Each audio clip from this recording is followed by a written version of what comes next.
Today, we will be discussing the scopes and issues of parallel and distributed computing. As our computational needs grow, we are moving away from single processor systems toward complex parallel and distributed architectures. In this presentation, we will explore where these technologies are applied, their scope, and the significant challenges or issues engineers face when implementing them. Let's begin with the scopes of parallel computing. Why is this field expanding so rapidly? It is largely because single-core processor speeds have hit physical limits known as the power wall. Consequently, parallel computing has become essential in almost every domain of high-performance technology. Its traditional home is in scientific and engineering applications. These fields require modeling complex physical phenomena that involve trillions of calculations per second. In simulations, we use this for weather forecasting, climate modeling, and earthquake simulations. In bioinformatics, it powers DNA sequencing and protein folding projects like folding at home.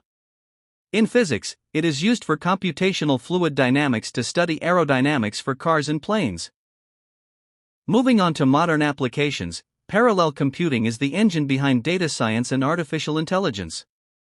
Modern AI is built entirely on this concept because training neural networks requires performing identical matrix operations on massive datasets simultaneously. Machine learning, training models like ChatGPT relies on massive clusters of GPUs running in parallel. Big data frameworks like Hadoop process terabytes of data across distributed clusters to provide real-time insights. We also see this in commercial and industrial computing. Transactions, banking and airline systems handle thousands of concurrent transactions every second.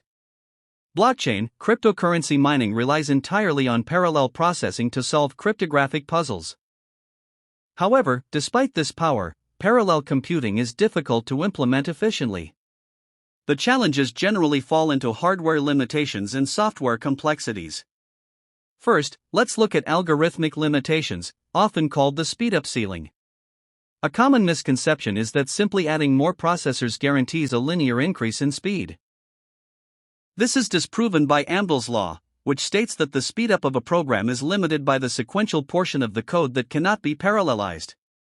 The formula is displayed here. Speedup equals 1 over 1 minus p plus p divided by n. Let's break down that formula. Here, p is the parallel portion of the code, and n is the number of processors. To give you a concrete example, if just 10% of your program must run sequentially, your maximum theoretical speedup is only 10 times, even if you use infinite processors. However, there is a counter-perspective called Gustafson's law.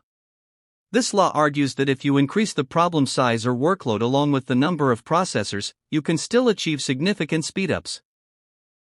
Essentially, as the problem gets bigger, the parallel part grows larger relative to the serial part. Beyond the math, we face software and programming challenges. Writing parallel code is significantly harder than writing sequential code. A major issue is concurrency control, which introduces specific bugs. Race conditions, this happens when two processors try to read or write to shared memory at the same time, leading to unpredictable results. Deadlocks, this occurs when two processes wait for each other to release a resource, causing the system to freeze forever. Two other critical issues are debugging and workload management. Debugging difficulty is a major pain point because parallel bugs are often non-deterministic, also known as Heisenbugs. A program might crash only once out of 100 runs depending on the specific timing of processor execution, making these bugs incredibly hard to reproduce. Then we have load balancing. If one processor finishes a task in 1 second while another takes 10 seconds, the first processor sits idle, wasting resources. Distributing work evenly across all processors is a complex task. Now, let's shift our focus to distributed computing. Distributed systems are the backbone of the modern internet and enterprise infrastructure, allowing systems to grow beyond the limits of a single machine. The most visible scope is cloud computing and web services. Infrastructure, platforms like AWS and Azure allow users to access distributed resources on demand. SaaS applications like Google Docs run on distributed servers, which allows users to collaborate in real time from anywhere. Another massive scope is big data and distributed databases. When we handle petabytes of data, we must spread it across thousands of machines. NoSQL databases, systems like Cassandra and MongoDB store data across many nodes to ensure high availability. Processing frameworks, we use tools like Apache Hadoop and Spark. These process massive datasets by breaking jobs into smaller tasks and distributing them across a cluster using MapReduce. The third key scope is the Internet of Things, IoT, and edge computing. Smart cities, we now have thousands of sensors, from traffic lights to pollution monitors, communicating with central servers and each other. Edge computing, this involves processing data closer to where it is created rather than sending it to a central cloud.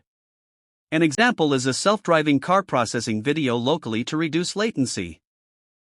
Just like parallel computing, distributed computing has its own set of issues.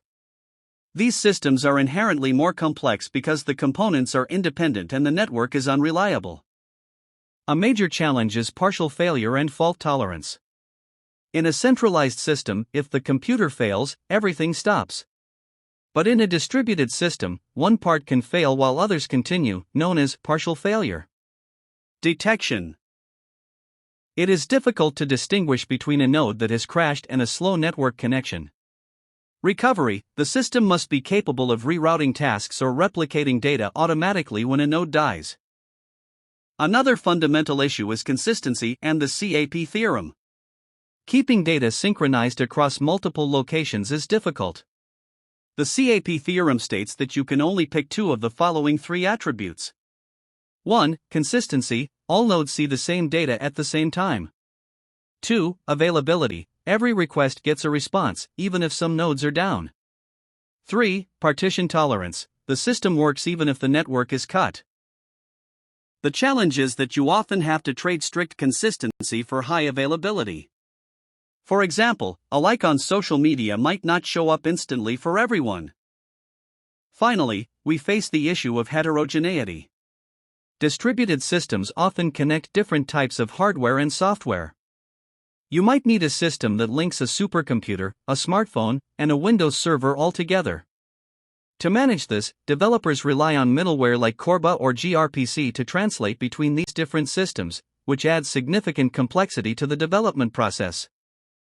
In conclusion, while parallel and distributed computing offer the scopes necessary to drive modern AI, big data, and cloud infrastructure, they come with significant challenges in algorithmic limits, debugging, and fault tolerance.